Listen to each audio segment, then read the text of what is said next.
राज्यसभेच्या जागेवर महाविकास आघाडीतले तिन्ही पक्ष एकत्र बसून निर्णय घेऊ अशी माहिती खासदार संजय राऊतांनी दिली आहे।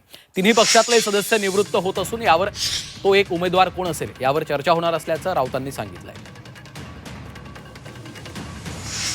काँग्रेस काय, राष्ट्रवादी काय आणि शिवसेना काय, तिन्ही पक्षांचे सदस्य निवृत्त होत आहेत। कुणी एकच निवृत्त होतोय का नाही?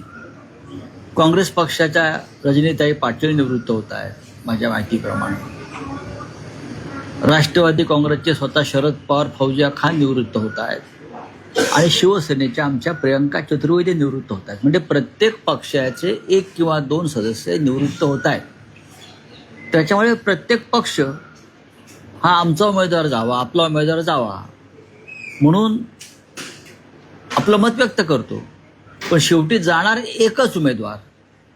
आता तो एक कोण ह्याच्यावर तीन पक्षामध्ये चर्चा होईल। तो एक कोण हे तीन पक्ष ठरवतील, पण एक मात्र नक्की की माननीय शरद पवार साहेब हे निवडणुकीला उभे राहणार आहेत याच्याविषयी माझ्या मनात शंका नाही।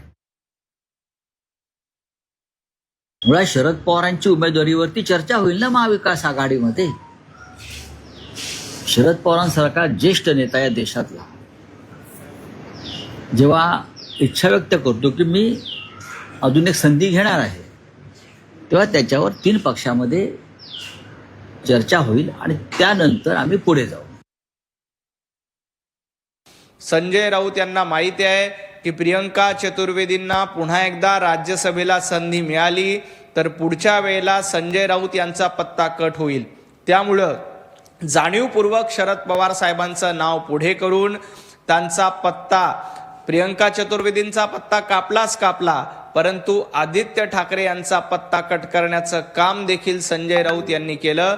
कारण प्रियंका चतुर्वेदी या आदित्य ठाकरे यांच्या गटातल्या आहेत आणि आदित्य ठाकरेंच्या गटाला दूर ठेवण्याचं काम या निमित्ताने संजय राऊत यांनी अतिशय धूर्तपणे केलेलं आहे।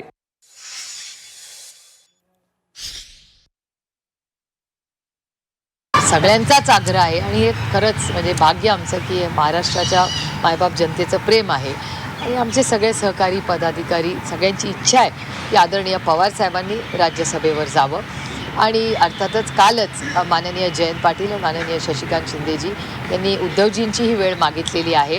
स्वतः अनिल देसाईंना आणि संजय राऊत साहेबांना विनंतीही केली या विषयाबद्दल की आदरणीय पवार साहेबांना सगळ्यांचीच इच्छा असेल तर आपण सगळ्यांनी एकत्र मिळून आदरणीय पवार साहेबांना सगळेच मिळून आपण राज्यसभेवर जाऊया अशी विनंती आपण सगळे प्रेमाने करूया। खरं तर हे प्रेमाचं नातं आहे, त्याच्यामुळे उद्धवजींनाही भेटायला आणि अर्थातच काँग्रेस पक्षाला काल आमचे सगळे आमदार काँग्रेसच्या सगळ्या नेत्यांनाही महाराष्ट्रात भेटले आणि वेळ पडली तर मीही दिल्लीत काँग्रेसच्या लीडरशिपला भेटीनच आणि अर्थातच काँग्रेस पक्षाला आणि शिवसेनेला मी स्वतः आणि आमच्या पक्षातले सगळे वरिष्ठ नेते अर्थातच महाविकास आघाडीच्या वतीने आदरणीय पवार साहेबांना राज्यसभेवर जावं याच्यासाठी आपण एकत्र एका मताने आपण सगळे एकत्र जाऊया पुढे।